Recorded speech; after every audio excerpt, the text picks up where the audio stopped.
안녕하십니까, 군설 이주성입니다. 오늘도 지난번 방송에 이어서 김포 해병대 이사단하고 관련된 사연을 방송해 보겠습니다. 바로 지난번 방송에서 한강 하구에 폰톤이라는 동력이 없는 무늬만 배, 이걸 한강 하구에 물 위에다가 쭉 깔아놓고 밀물 때 수중으로 침투하는 적을 잡기 위해 강 위에서 근무를 섰고, 그들을 지원하기 위해서 해병대 공병대가 함정을 운영하면서 한강 하구를 철저히 봉쇄했던 사연.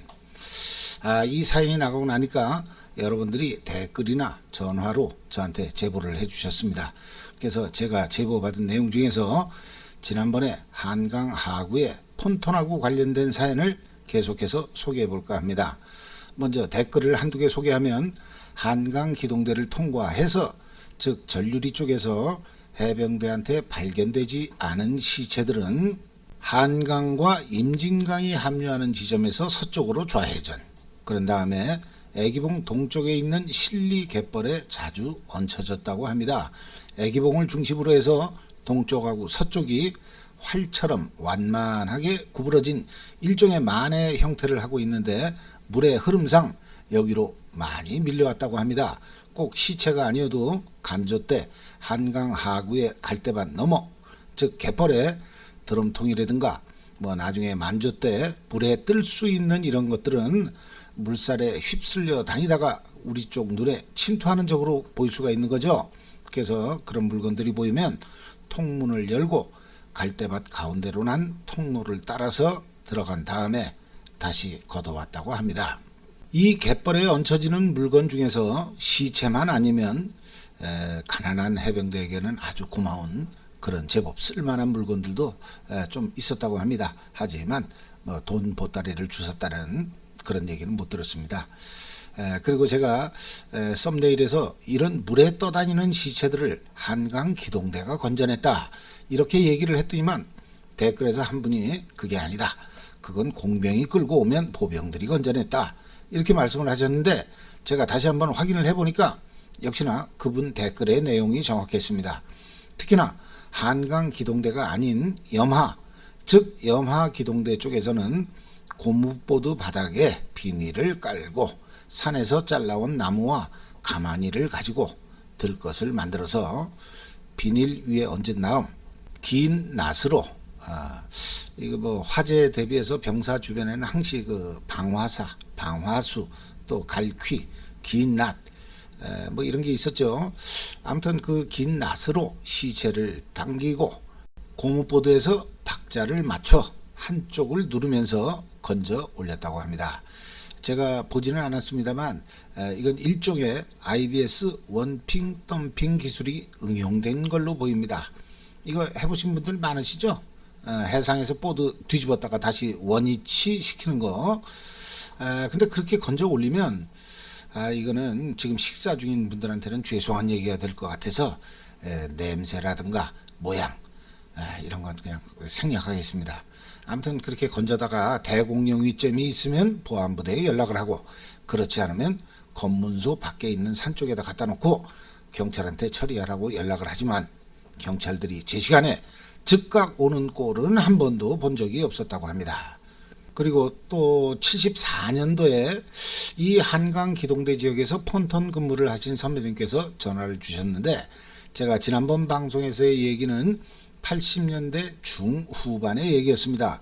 그러니까 74년도라고 하면 지난번 방송에서의 얘기보다도 무려 10년 이상 이른 시기입니다. 그래서 74년에는 이 폰톤 근무가 어떤 식으로 이루어졌는가, 그걸 잠깐 말씀드리고 본론으로 들어가겠습니다. 74년 당시에도 동력이 없는 멍텅구리 폰톤을 이용한 건 동일합니다.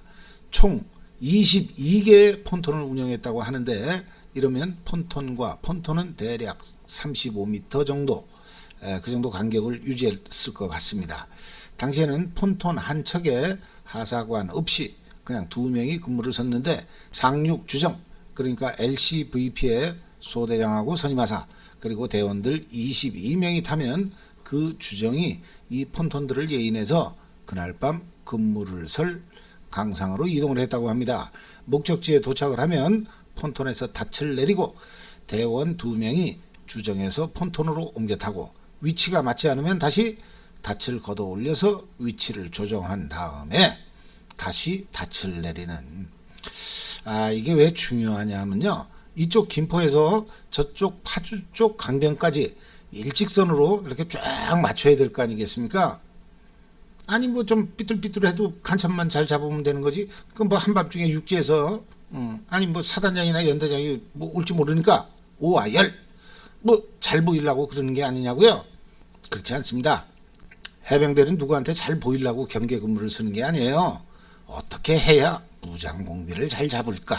오직 전술적인 면만을 고려해서 이렇게 정확히 일직선을 유지했다고 합니다. 만약에 그렇지 않으면 즉 1번 폰톤은 저 한 뭐 20m 하리 쪽에 내려가 있고 또 3번 폰톤은 저 상류 쪽으로 뭐 3, 40m 가 있고 그러면 경계구역에 그 빈틈이 생기잖아요. 뭐 이빨 빠진 것처럼. 거기다가 중요한 건 양쪽으로 통신이 안 되지 않습니까? 통신. 통신? 아니지만 강유에서 장애물도 하나 없는데 무전기가 몇십 메다도 교신이 안 돼? 월남전 때 포항에서 월남 청룡 그 교신 내용이 가끔씩 들렸다는 건 또 무슨 소리야? 그건 구라였나? 아무튼 무전기가 몇십 메다도 교신이 안 되면 그러면 그냥 말로 하지 무전기 그놈의 거는 모터로 가지고 들어가. 흥분하지 마시고요. 그 폰톤 근무자들은 무전기가 없었대요. 강 중앙에 떠 있는 소대장 주정에만 무전기가 있었고 좌우로 펼쳐진 각각의 폰톤 근무자들은 무전기가 없었는데 이러면 밤새 근무 안 서고 잘 수가 있죠. 그래서 중앙에 떠 있는 주정 여기서 소대장이나 선임하사가 교대 근무를 하면서 5분 간격으로 우로 전달, 뭐 좌로 전달 그러면서 근무 철저 뭐 이렇게 자는지 안 자는지 확인하려고 전달을 시켰다고 합니다. 그러면 맨 끝에서는 뭐라고 그래야 되나? 전달 양행? 우리 행군할 때 그런 말 많이 쓰잖아요. 맨 끝에서 전달 양행 그러면 거기서부터는 빠꾸 하는 거잖아요. 도돌이표. 근데 그게 뭔 뜻이야? 뭐 다 알아들었다. 뭐 그런 뜻 같은데 아무튼 그렇게 전달을 시켰는데 그 전달 내용이 끊어지면 소대장이나 선임하사는 돌아버리겠죠. 연락이 안 되니까. 하지만 그렇다고 주정을 몰고 그 폰톤까지 가서 패면 안 돼요. 구타 금지.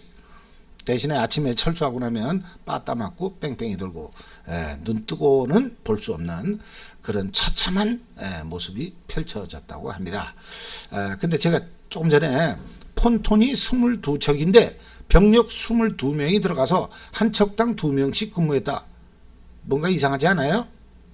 말이 안 되잖아요. 이 자식이 어디서 구라를 쳐.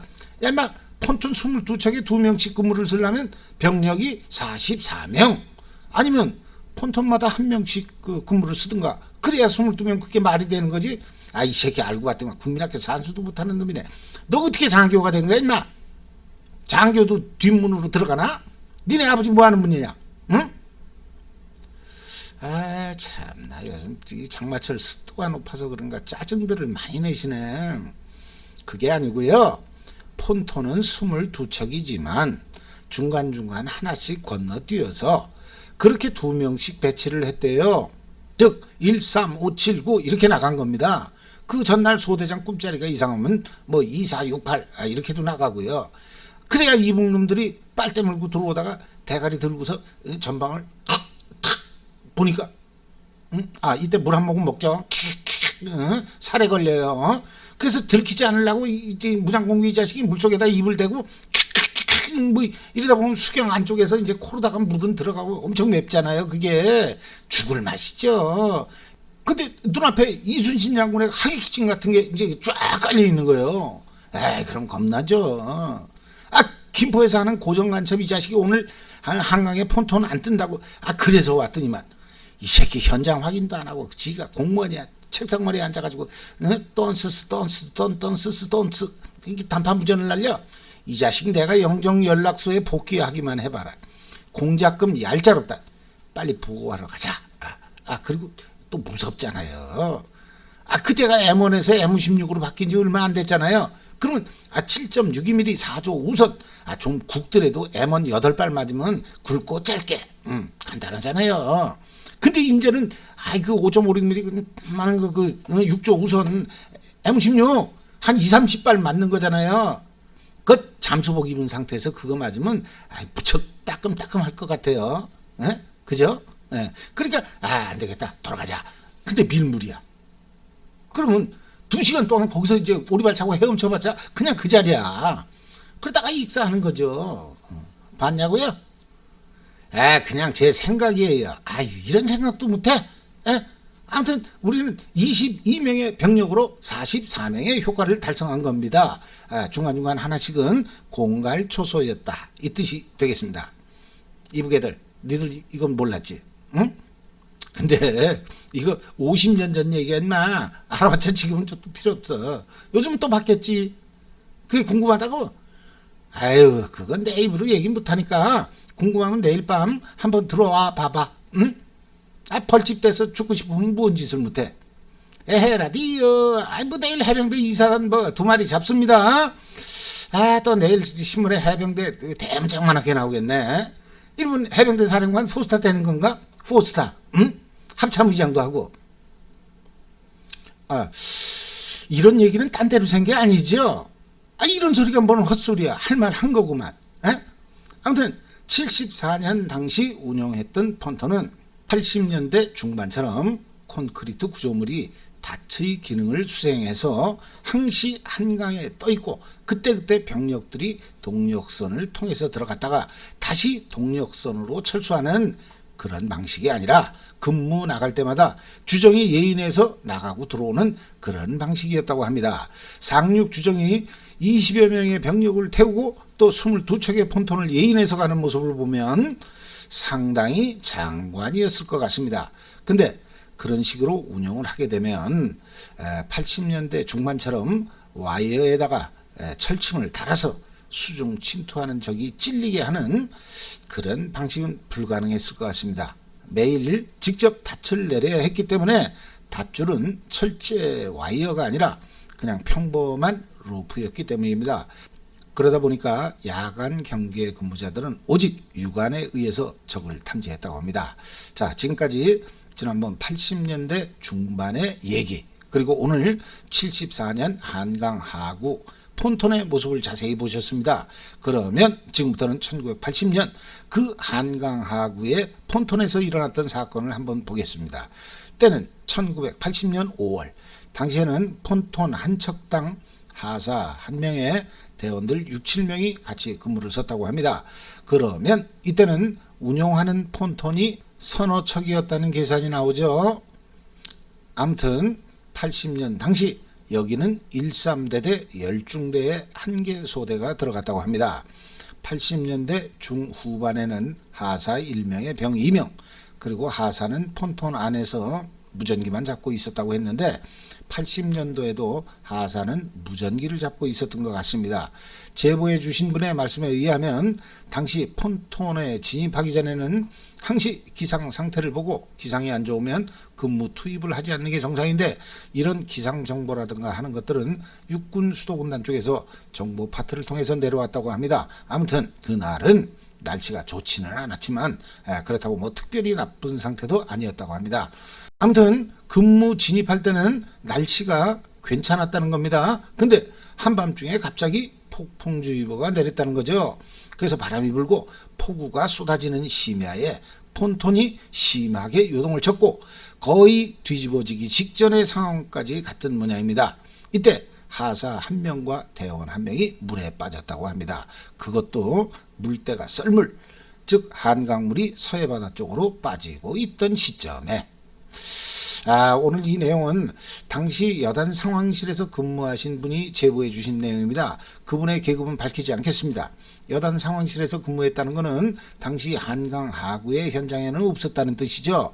하지만 실시간으로 모든 사항을 자세하게 보고받았기 때문에 어떻게 보면 현장에 있었던 사람보다도 더 자세히 알 수 있었다고 볼 수 있습니다. 아무튼 하사 1명, 병 1명이 폰톤에서 떨어져서 그 폭풍우가 몰아치는 칠흑 같은 밤에 2명이 한강에 빠졌다는 보고를 접한 소대, 중대, 대대, 여단. 여기서는 난리가 났겠죠. 모든 유무선 통신망 또한 불이 났을 거는 안 봐도 비디오입니다. 지금 이 2명이 물에 빠지는 장면은 정확하지 않습니다. 폰톤이 뒤집어져서 7, 8명이 다 빠졌다가 실종된 2명을 제외한 나머지 5, 6명은 폰톤을 붙잡고 있어서 실종되지 않은 건지, 아니면 방금 전에 말씀드린 것처럼 딱 2명만 빠진 건지는 정확하지 않습니다. 아무튼 최초 보고에는 2명 실종 이랬다는 겁니다. 하지만 병 1명도 제법 빠른 시간에 구조했던 것 같습니다. 당시 소대장이 타고 있던 주정이 동력선이니까 현장에서 멀지 않은 곳에서 바로 구조를 한 게 아닐까 그렇게 생각합니다. 제가 지금 이 결정적인 장면을 이렇게 정확하게 설명하지 못하고 그랬을 거다 이렇게 표현하는 이유는, 이 사연을 제보해 주신 분께서도 이 과정을 정확히 기억하지 못하고 있기 때문입니다. 이걸 정확하게 알기 위해서 같은 중대에서 근무하신 분, 그리고 다른 대대에서 근무하신 분까지 제가 최소 3, 4명한테 문의를 했습니다만 그분들 역시나 이 과정을 정확히 기억을 못하고 계셨습니다. 혹시나 이 과정을 정확히 기억하시는 분이 계시면 바로 전화 주시면 고맙겠습니다. 제일 좋은 거는 그때 물에 빠진 당사자, 그 하사 이름을 제가 알고 있습니다만 여기서는 그냥 강하사, 그것만 밝히겠습니다. 연락 주십시오. 어쨌든 실종된 사람은 하사 1명, 표류하게 된 거죠. 여단 전체는 당연히 비상이 걸렸겠죠. 한밤중에 여단장 박희재 장군이 헐레벌떡 들어오고, 그분 2020년 재작년에 돌아가신 걸로 나오는데 고인께는 신뢰가 되는 말씀일지 모르겠습니다만 우리 해병대에서는 다 아는 거니까 그 박희재 장군께서 이 머리 이쪽이 유명하시지 않습니까? 거기서 땀이 나셨다고 봐야죠. 그런데 당시 핵심 참모가 여단장보다도 늦게 들어왔다고 합니다. 주변에서 본 사람의 얘기에 의하면 지휘봉으로 많이 맞았다고 합니다. 술 냄새가 좀 났던 모양이에요. 나도 술 좋아하지만 접적부대에서 핵심 참모가 그러면 안 되죠. 아무튼 여기서 예상할 수 있는 결과는 딱 3가지 뿐입니다. 첫째, 아군 지역으로 헤엄쳐서 올라왔다. 둘째, 물에 빠져서 죽었다. 셋째, 북한 쪽으로 떠밀려갔다. 서울 행주대교 쪽으로 갈 가능성은 전혀 없습니다. 아까 물이 빠지는 시간이었다고 말씀드렸죠. 자, 이렇게 되면 첫 번째가 가장 해피한 경우고요. 3번째, 북한 쪽으로 떠밀려가는 게 가장 언해피한 경우죠. 따라서 김포 2여단 전체가 비상이 걸리면서 전류리에서부터 시작해서 석탄리, 후평리, 시암리, 마근포리, 애기봉, 조강리, 용강리, 보구군리, 그리고 강화도 북쪽 해안, 아울러 염하수로의 염하기동대, 여단 총원이 이 떠내려가는 2사람을 찾기 위해서 혈안이 될 수밖에 없었다. 이 뜻이 되겠습니다. 조명포를 띄우기 위해서 포병 역시나 비상이 걸렸겠죠. 이런 상황은 김포 해병대 2여단뿐만 아니라 동쪽의 한강 건너편 육군부대도 당연히 전파를 했다고 합니다. 여단 상황실에서는 여단장을 포함한 참모들이 목이 바짝 말라가는 그런 상황. 그러나 그 누구도 물 한 잔 마실 수 없는 목이 타들어가는 상황. 왜? 그 하사를 발견했다는 그런 소식을 기다리는 절박한 상태. 여기서는 물이 생각나지 않는 게 오히려 당연합니다. 하지만 시간이 흘러도 소식은 없고 예하부대에선 그 폭풍우 속에서 혹시나 강을 떠내려가지 않을까 10m 앞도 분간할 수 없는 그런 날씨에 눈에 불을 켜고 찾았다고 합니다. 그럼 이때부터는 서서히 그 최악의 결과가 걱정되기 시작하는 거죠. 아침에 북쪽에서 대남방송으로 남조선 해병대 하사 수령님의 품이 그리워서 자진월북하다. 남조선 해병대 동무들은 전원 조국의 품으로 들어와서 수령님이 하사하시는 기와집에서 이 밥에 고깃국 먹으면서 살자꾸나 야. 이런 방송 나오면 높은 사람들은 죄다 옷 벗는다고 봐야죠. 그 전에 이 사고가 일어나기 한 2년 전 78년 8월에도 한강 기동대에서 사고가 일어났다고 합니다. 불과 채 2년이 되지도 않았는데 또 실종 사고가 발생을 한 거죠. 아무튼 부두에 정박한 폰톤이 줄이 끊어지면서 강물에 떠내려갔다고 합니다. 이걸 발견한 307기 해병이 이분은 공병입니다. 폰톤의 관리 및 운용은 공병이 한다는 거. 그래서 한강 기동대는 공병이 맡는다는 사실 제가 지난번에 말씀드렸죠. 그래서 이걸 발견한 제대 말년 307기 최고 선임이 그 폰톤을 잡기 위해 물에 뛰어들었다고 합니다. 역시 해병대 병장은 다릅니다. 솔선수범. 그런데 그 해병은 실종이 됐고 해병대에서는 이분을 사망 처리를 한 것 같습니다. 가슴 아픈 얘기는 이분이 마침 그때 말년 휴가를 나가게 되어 있었는데 집안이 상당히 어려웠던 모양입니다. 그래서 내일 모레 제대할 거 그냥 부대에 남아 있겠다고 해서 다른 동기들만 휴가를 나갔던 상태였다고 합니다. 근데 여기서는 특정 시간, 그러니까 특정 물때에는 한강물이 황해도 쪽으로 밀리는 그런 물 흐름이 있다고 합니다. 그래서 그런가 사망으로 처리된 이 307기 해병의 동기생들이 예비군 동원 훈련을 들어갔더니만 그때는 동원 훈련을 제대하기 전에 그 원 소속 부대로 들어갔다고 합니다. 아무튼 동원 훈련을 들어가니까 그때 후임들이 하는 말이 그 실종 사망 처리된 선임 해병이 이북애들 삐라 속에서 사진과 함께 나왔다는 그런 얘기를 들었다고 합니다. 방송의 내용하고는 상관없는 말씀이겠습니다만 어떻게든 어디서든 살아 계셨으면 좋겠다는 생각입니다. 북한에서라도 살아 계신다면 언젠가 해병 307기 동기분들과 다시 만날 날을 기원하겠습니다. 자, 그럼 다시 본론으로 돌아가서 이 실종된 하사 한 명을 찾기 위해서 해병대 2여단에서 맞은편 육군한테 협조를 요청한 사항은 그쪽으로 밀려갈 수가 있으니까 절대로 이상한 물체가 접근하면 무장공비로 오인해서 사격하는 걸 철저히 예방해달라. 제가 말은 이렇게 부드럽게 했습니다만 실제로는 아마도 그쪽으로 우리 애가 밀려갈 수 있다. 거기다 대고 크레모아 누르고 수류탄 던지고 M16 자동으로 긁으면 안 된다. 제발 좀 너희들도 우리 애를 찾아봐 달라. 이렇게 요청하지 않았을까 저는 생각합니다. 그런데 몇 시간 후 기다리고 기다리던 소식이 육군 쪽에서 온 겁니다. 수화기 너머에서 들려오는 소리는 필승! 해병대 청룡 하사 홍길동 살아있습니다. 현재 강 건너 파주에서 땅게 시킨 고맙게도 다 자빠져 자는 바람에 수류탄 안 맞고 살아있습니다. 짜잔. 이쯤 되면 해병대 2여단 상황실은 난리가 났겠죠. 부둥켜 안고 우는 사람 미친놈처럼 소리 지르는 중령. 그동안 말라버린 목을 축이기 위해 머그잔의 물을 완샷하는 상황장교와 상황하사들. 완전히 축제 분위기가 된 겁니다. 나중에 밝혀진 상황은 이렇습니다.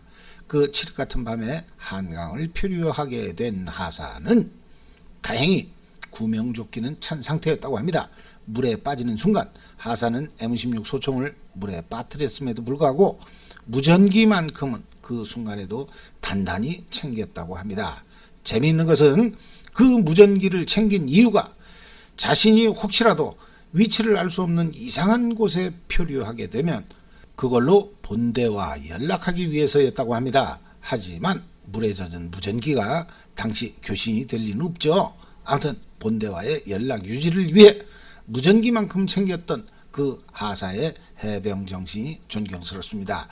어떻게 해서든 내가 살아있다는 신호만 보내면 우리 해병대는 나를 버리지 않을 것이다 라는 강한 정신력으로 이 하사는 어떻게 해서든 북한 지역인 관산포 쪽으로 밀려가지 않기 위해서 발버둥을 쳤다고 합니다.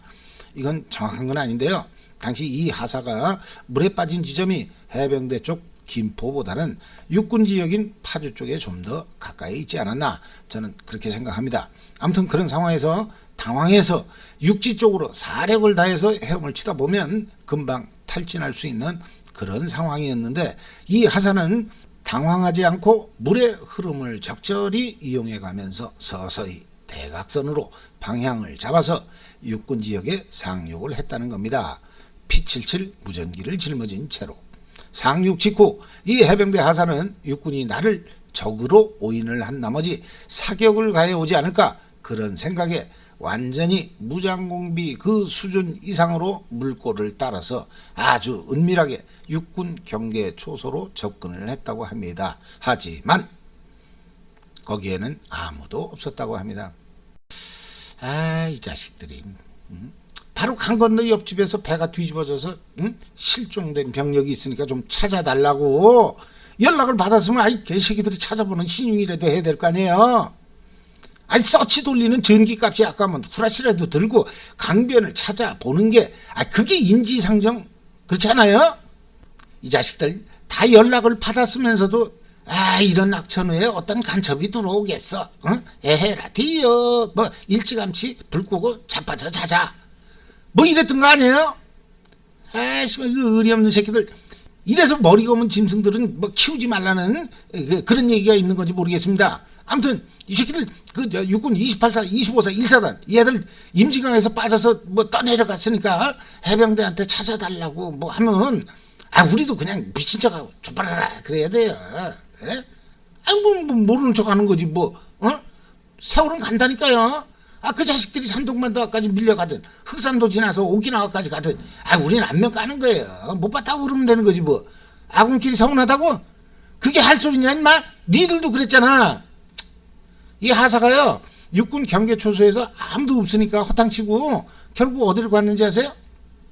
소대본부 소초까지 걸어 들어갔대요. 그때까지 개미새끼 한 마리 타치하는 사람이 없더라는 거예요. 그러니까 거기 가서 아무도 졸고 있는 애들 깨워가지고 내 신분을 밝혔을 거 아닙니까? 응?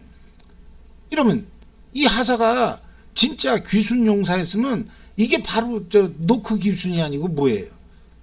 사건의 경과만 놓고 보면요, 노크 귀순은 이미 80년도에도 있었던 거예요. 어쨌든 이 해병대 하사는 육군 지역에서 크레모아니, 수리탄, M16 자동사격 이런 거 전혀 받지 않고 무사히 살아있다는 보고를 여단에 했던 겁니다. 전시에 최후의 생존자 1인으로서 목표 고지를 탈환했다는 분대장의 보고, 아마도 그거에 버금가는 여단 본부에는 최고의 소식이었을 거라고 생각합니다. 죽었거나 아니면 북한 지역으로 떠밀려갔을 거라고 생각한 해병대 하사가 육군 지역에 버젓이 살아있었다는 겁니다. P-77 무전기를 온전하게 휴대한 채로 해병대 하사의 진면목을 보여준 겁니다. 이 하사는 투철한 군인 정신을 보여준 대가로 나중에 해군 참모총장 표창을 받게 되었다고 합니다. 정말로 멋진 해병대 하사가 분명합니다. 오늘 방송에서는 제가 판단해도 좀 미진한 내용들이 몇 개 있습니다. 하지만 이걸 정확하게 하기 위해서 제가 시간을 쓰는 것보다는 다소 미진해도 최초 제보받은 내용 그대로 방송을 하고 나면 좀 더 정확히 아시는 분들의 제보가 있을 거라고 생각해서 그냥 방송을 내보내기로 했습니다. 따라서 오늘 방송의 내용에 다소 착오가 있을 수 있음을 다시 한번 밝힙니다. 마지막으로 해병대 김포 2사단 폰톤에서 적의 침투를 막기 위해 고생했을 해병대 선후배님들의 노고에 진심으로 감사드립니다. 여러분이 있으셨기에 수도 서울의 한강은 조용했다. 누구도 부인하지 못할 것 같습니다. 다시 한번 김포 2사단 청룡의 노고에 감사드리면서 이상으로 방송을 마치겠습니다. 감사합니다.